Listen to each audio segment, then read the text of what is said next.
É pedir muito que o Flamengo jogue sempre assim? É pedir muito que o Flamengo ganhe todos os jogos de 6-0? É pedir muito que em todos os jogos o Flamengo domine por completo o adversário, humilhe o adversário e que o flamenguista possa finalmente se sentir completo com sua soberba em paz? Eu só quero ser soberbo na minha, galera. Isso é pedir muito? 6-0 contra o Juventude é um placar que me deixa feliz. Muita gente pode, né, querer desmerecer, falar, pô, mas contra o Juventude, que é um time, né, um time mais fraco, um time assim, um time assado. Gente, 6-0. Tá ligado? Eu não vou ficar aqui reclamando de ganhar de 6-0, eu não vou ficar aqui arrumando problema. E digo mais, eu vou, na verdade, ir contra todo mundo que arrumou problema na semana passada. Porque é claro que ficou todo mundo revoltado de perder pro Central Córdoba. É claro que é inaceitável perder pro Central Córdoba.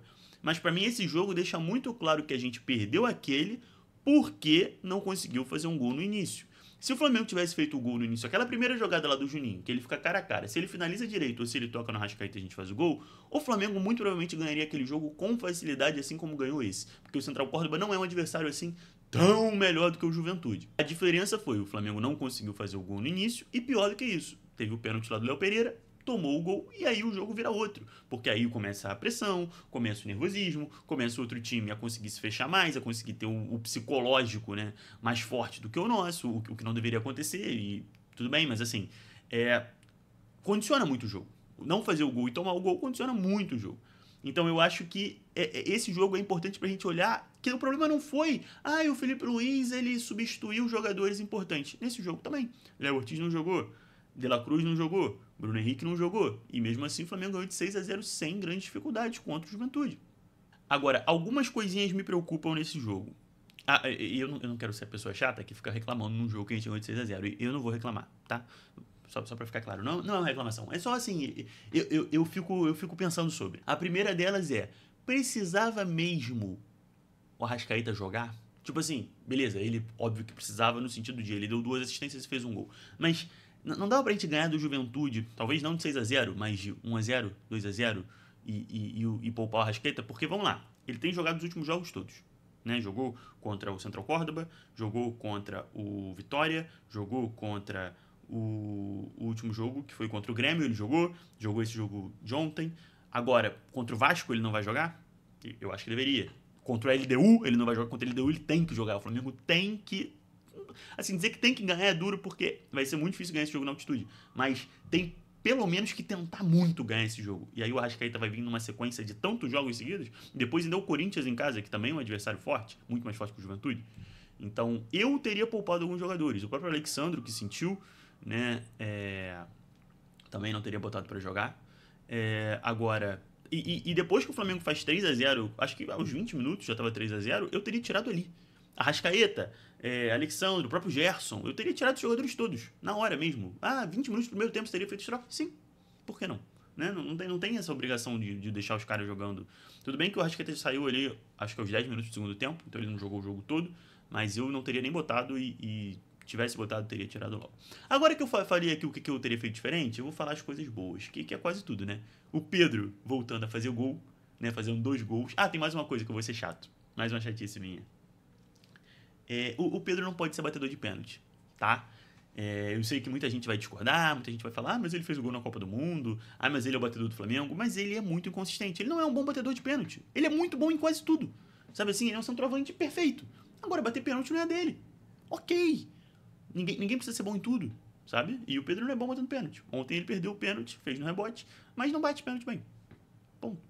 Né? O Gabriel, por exemplo, que era um centroavante muito pior do que o Pedro, era um batedor de pênalti melhor. O que não significa isso, que uma coisa não tem a ver com a outra. Eu acho que o batedor de pênalti tem que ser o cara que bate bem pênalti. Então, por exemplo, poderia ser o Pulgar, que é um cara bom na bola parada, sempre foi batedor de pênalti, acho que nos outros times que ele passou.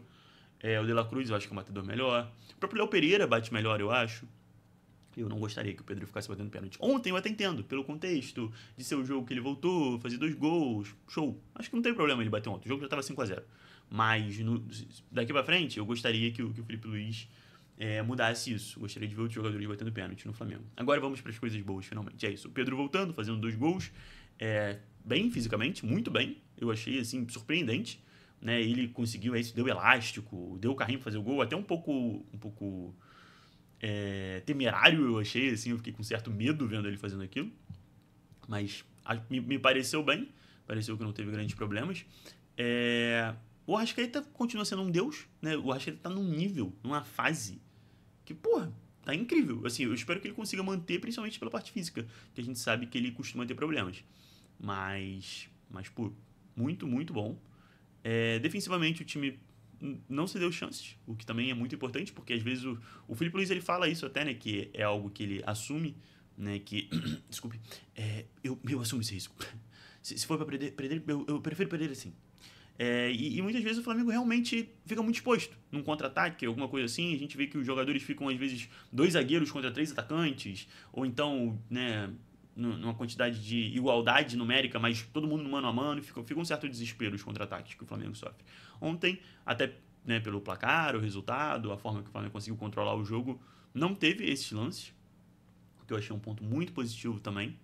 E tem um fator que eu acho que é importante, que as pessoas não vão levar em consideração, porque infelizmente as pessoas esquecem que o futebol tem muito sim da parte sobrenatural, tá ligado? O futebol não é só o tático, não é só o 4-3-3, o 4-4-2, o box-to-box. O futebol, ele tem muito da coisa do imponderável, certo? E é importante a gente ressaltar aqui que o Flamengo de 2019 ganha de 6 gols, não de 6 gols de diferença, acho que é 6-1 aquele jogo, mas no Maracanã, contra um time verde, que no caso foi o Goiás. Ou seja, o Flamengo caminha para fazer uma campanha como a de 2019. Esse placar, para mim, já diz muita coisa. Já diz muita coisa. Ainda falando do imponderável, a gente pode, talvez, né, botar em questão aí o portal do gol de falta, por causa dessa vitória. Eu acho cedo para a gente descartar os perigos do portal do gol de falta. Tá? Eu acho que a gente tem que continuar de olho, tem que estar ciente que a qualquer momento ele pode vir aí e cobrar um preço. Cobrou anteontem, né, com a situação do Bruno Henrique. Então eu acho que é algo ainda perigoso. Acho que a gente tem que ficar de olho, tem que torcer ainda muito para que tenha um outro gol de falta, para que feche, para que tenha sido isso, só essa questão do Bruno Henrique, que já é algo triste, mas se for só isso, menos mal, né? Mas tomara, se não tiver um outro gol de falta, tomara que esse seja o fim do portal do gol de falta. Tomara que não, que esse portal tenha sido só isso aí e acabou, e daqui pra frente não existe mais a maldição. Eu ainda tô com medo. Apesar do 6-0, eu sigo preocupado pelo que ele pode nos trazer. Tá ligado? Eu acho que o ideal é que a gente faça logo um gol de falta, né? O De La Cruz aí tem conseguido jogar os jogos e foi poupado nesse. Vamos ver como é que vai ser os próximos. Quem sabe ele não consegue fazer um golzinho de falta aí contra o Vasco. Já seria bom, já resolve logo contra a LDU. Se a gente ganhar de 1-0 o gol de falta contra a LDU, vocês já podem começar a ver passagem. Porque o Flamengo vai ser campeão do Super Mundial, tá ligado? É mais ou menos essa minha lógica.